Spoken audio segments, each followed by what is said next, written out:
تاریخ اسلام کا ایک بہت بڑا نام حضرت عمر بن عبدالعزیز۔ آپ ایک ایسے حکمران تھے کہ جن کو پانچواں خلیفہ تصور کیا جاتا ہے، اور آپ کی خلافت اتنی پائیدار اور اتنی مضبوط تھی کہ آپ کی خلافت کے جو ڈنکے تھے وہ پوری دنیا میں بجتے تھے، اور آپ نے ایسے ایسے اصول و ضوابط مرتب کیے، ایسے ایسے قوانین مرتب کیے جو عین قرآن و سنت کی روشنی کے مطابق تھے، اور آپ نے عدل کا بول بالا کر دیا، انصاف کا بول بالا کر دیا، جس کی وجہ سے جب بھی آج تک آپ کا نام بڑے فخر اور بڑے اعزاز کے ساتھ لیا جاتا ہے۔ تو ان کا ایک بڑا خوبصورت واقعہ مختصر سا ہے، آپ کے سامنے میں گوش گزار کرنا چاہتا ہوں۔ ان کی بیوی جن کا نام فاطمہ بنت عبد الملک تھا، ان کے پاس بڑا قیمتی زیور تھا جو بڑا مہنگا تھا۔ تو ایک دن حضرت عمر بن عبدالعزیز نے اپنی بیوی کو بلایا، تو آپ نے ارشاد فرمایا کہ اے زوجہ محترمہ، تم، میں اور زیور،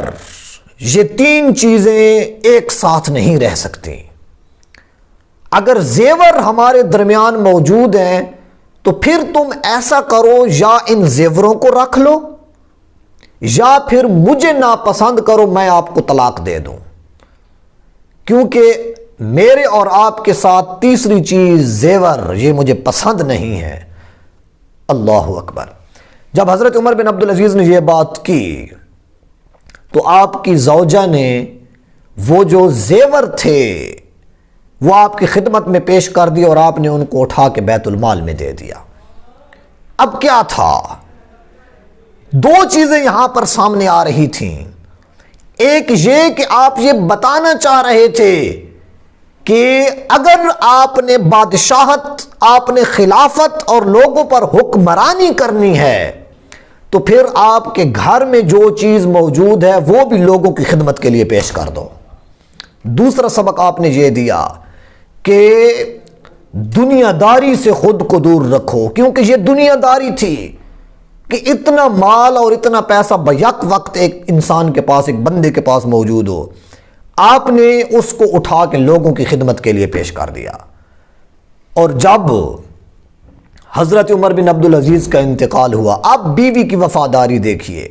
جب آپ کا انتقال ہو گیا تو یزید بن عبد الملک تخت پر آیا، تو اس نے فاطمہ بنت عبد الملک کو بلایا جو کہ حضرت عمر بن عبدالعزیز کی بیوی تھی، اور آپ نے کہا کہ اگر آپ چاہیں تو آپ کا وہ زیور جو بیت المال میں جمع ہو گیا تھا وہ میں آپ کو واپس دلا دیتا ہوں۔ تو آپ نے ارشاد فرمایا کہ جو چیز میں اپنے خاوند کو پیش کر چکی ہوں انہوں نے بیت المال میں دے دی، تو ان کے مرنے کے بعد بھی میں ان کی حکم عدولی نہیں کر سکتی۔ تو اب اگر ایسے خلفاء ہوں، ایسے حکمران ہوں، اور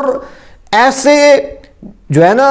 لوگوں کے ساتھ، اپنے بیت المال کے ساتھ، خزانے کے ساتھ محبت کرنے والے حکمران ہوں، تو پھر یقیناً قیامت تو آ سکتی ہے، ان کا چرچا نہیں مٹ سکتا۔ حضرت عمر بن عبدالعزیز، آپ کو عمر ثانی بھی کہا جاتا ہے،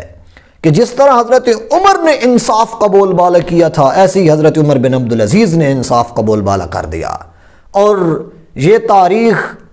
جب بھی کسی حکمران کو اچھے لفظوں میں یاد کرتی ہے، جب بھی کسی بادشاہ کو اچھے الفاظ میں یاد کرتی ہے، تو یقیناً اس بادشاہ کے اندر علم کی صفت بھی ہوتی ہے، عدل کی صفت بھی ہوتی ہے، اس بادشاہ کے اندر جسمانی طور پہ مضبوطی بھی ہوتی ہے، اور وہ بادشاہ اپنی عوام سے محبت کرنے والا ہوتا ہے، ان کے دکھ درد کا خیال رکھنے والا ہوتا ہے۔